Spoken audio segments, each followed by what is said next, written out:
Conversa de Bastidor, com Bernardo Melo Franco.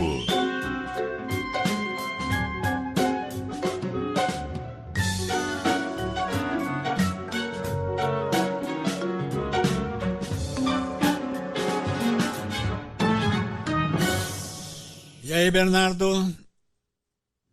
Boa tarde, Sardenberg. Boa tarde.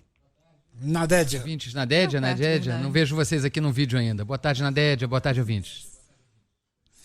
Bernardo, é o seguinte, passado lá o motim na Câmara dos Deputados e no Senado, agora a discussão é os temas, qual é a pauta de votação, especialmente na Câmara, o que envolve a questão de saber se teve acordo ou não teve acordo para a suspensão do motim em troca de alguma pauta. O que você nos diz, Bernardo? Exato, Sardenberg. Os bolsonaristas que ocuparam as mesas da Câmara e do Senado, que fizeram aquele motim, impediram que o Congresso funcionasse na semana passada, eles pediram 3 coisas. Tinha uma lista com 3 reivindicações. O impeachment do ministro Alexandre de Moraes, que é algo que só pode ser votado no Senado, a anistia aos golpistas do 8 de janeiro, e aí a gente sabe que eles querem botar dentro dessa anistia o próprio Jair Bolsonaro, e o terceiro ponto foi apresentado como fim do foro privilegiado de deputados e senadores que são julgados no Supremo Tribunal Federal. Mas com o passar dos dias, Sardenberg, vai ficando claro que não é só isso. Eles não queriam apenas o fim do foro. Eles querem, na verdade, um grande pacote de blindagem dos parlamentares que hoje estão sob investigação na Suprema Corte. O impeachment do Moraes, como a gente falou na semana passada, além dele não ter o menor fundamento jurídico, porque impeachment de ministro supremo não é instrumento para você contestar decisão com a qual você não concorda, tudo indica que isso não vai para frente. O senador Davi Alcolumbre, presidente do Senado, já deixou claro que não vai botar esse tema em votação. Então sobra uma anistia e a tal do pacote da blindagem. A anistia, Sardenberg, está um pouco mais distante nesse momento, porque o deputado Hugo Mota, que já saiu muito desmoralizado do episódio de semana passada, presidente da Câmara, ele está sinalizando que não quer botar esse tema em votação. Seria, na prática, quase o fim da presidência dele, porque ele vinha dizendo que não ia botar anistia para votar, de repente os sujeitos ocupam à força a mesa, impedem ele de sentar na própria cadeira, e na semana seguinte ele pauta anistia, quer dizer, ficaria muito ruim para ele. É um tema também muito divisivo e muito questionável juridicamente, que poderia cair no próprio Supremo por inconstitucionalidade. Então sobra, desses 3 pontos, o mais avançado, vamos dizer assim, para ser votado, ou que reúne maior consenso entre os parlamentares, que é justamente esse ponto da blindagem. E aí, como eu falei, Sardenberg, não é só a questão de mudar a instância em que os deputados e senadores vão ser julgados. Eles querem, na verdade, restaurar uma blindagem, uma proteção que existia até 2001, que impedia simplesmente o Supremo Tribunal Federal de abrir processo, de autorizar a abertura de investigação sem autorização prévia dos plenários das casas. Na prática, isso significa o seguinte: o deputado só poderia ser investigado se os outros deputados quisessem. E aqui que leva a isso? Claro, impunidade. Na prática, isso significa dizer que os parlamentares voltam a ter uma espécie de uma superproteção, de um escudo protetor em volta de si, e não podem ser investigados. Agora, por que isso está avançando com mais velocidade do que as outras pautas dos bolsonaristas? É justamente pelo fato, Sardenberg e Nadédia, de que tem muito parlamentar sendo investigado nesse momento, grande parte, inclusive, por desvios em emendas parlamentares. São processos que estão, boa parte, na relatoria do ministro Flávio Dino, mas também nas mãos de outros ministros do Supremo.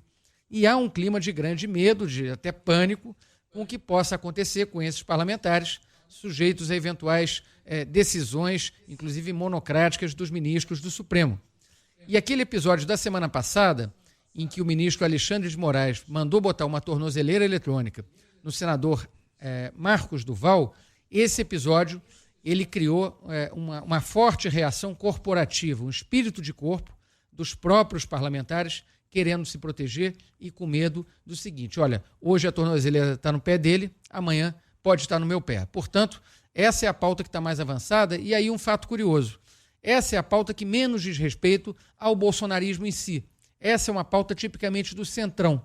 E aí a gente vê mais uma vez um fenômeno que se repete desde o início dessa legislatura.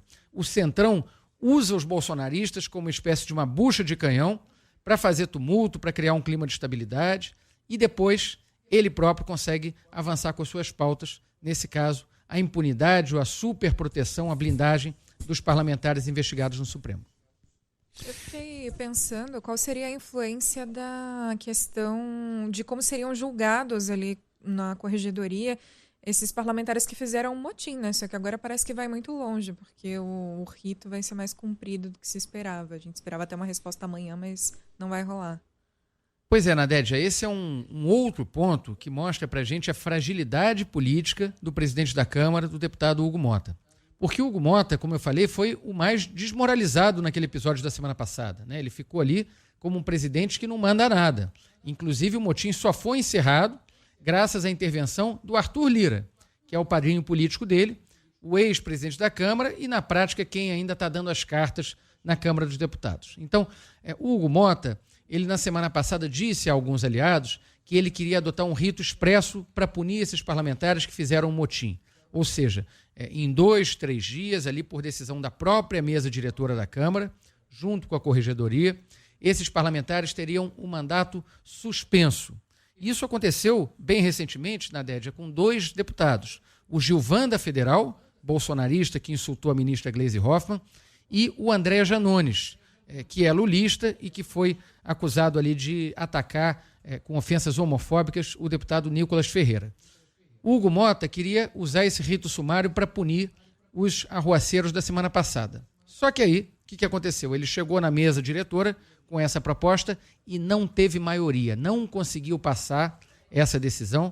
Portanto, o que vai acontecer com eles? As representações vão para a Corregedoria da Câmara e aí é um prazo de 40 dias, pode até se alongar no tempo, que na prática significa que esses deputados têm mais chance de ficar impunes, ou seja, fizeram tudo o que fizeram e podem sair da mesma forma com seus mandatos preservados. O Hugo Mota, se dependesse dele, puniria logo especialmente 2 deputados. O deputado Zé Trovão, que foi aquele que com a perna ali impediu que ele subisse durante um tempo ali até a parte ali onde fica a mesa diretora da Câmara, né? Tem uma escadinha por trás da tribuna, e esse deputado estava com a perna assim, impedindo a passagem. Esse é aquele deputado que usa um chapéu de boiadeiro, um desses personagens exóticos aí dessa legislatura que a gente passou a conhecer desde 2023.